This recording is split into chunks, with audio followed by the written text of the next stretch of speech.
Hey guys, Miss Sewing here with a review on how we elect presidents in the United States. And the way we pick our presidents here in America is through a system called the Electoral College. It can be a bit confusing, so let's take some time to break it down. A candidate running for president needs to collect 270 electoral votes in order to win. Without that number, they cannot be elected president. Each state in this country is assigned a certain amount of electoral votes, and that number is actually based off of population. You take the number of representatives that state has, as well as the number of senators every state has, which is 2, and combine them. So for example, Texas has a total of 38 electoral votes.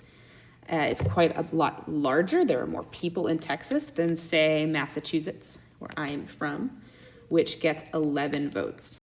So how does a candidate running for president actually collect or win these electoral votes? Well, for that, we're going to zoom in and show you how it works. So first off, every person goes to vote for one of 2 candidates. They can vote blue or for the Democrat. They can vote red or for the Republican candidate.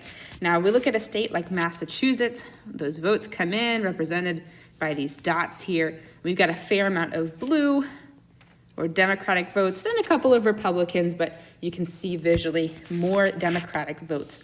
That means the entire state is going to color in blue. It's going to give its 11 electoral votes to whoever the Democratic candidate is.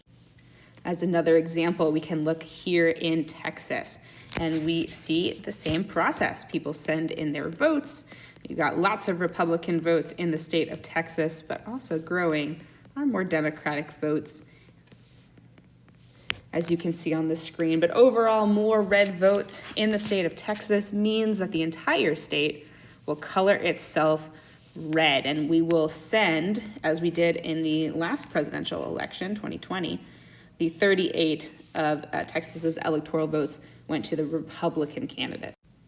So the way we use the Electoral College to select our presidents has become a bit controversial because it's all about who can get the right states, who can get the most electoral votes.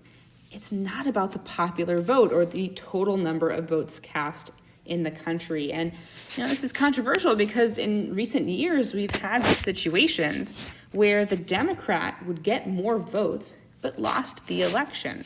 Right? Hillary Clinton in 2016 got about 3 million more votes than Donald Trump. But Donald Trump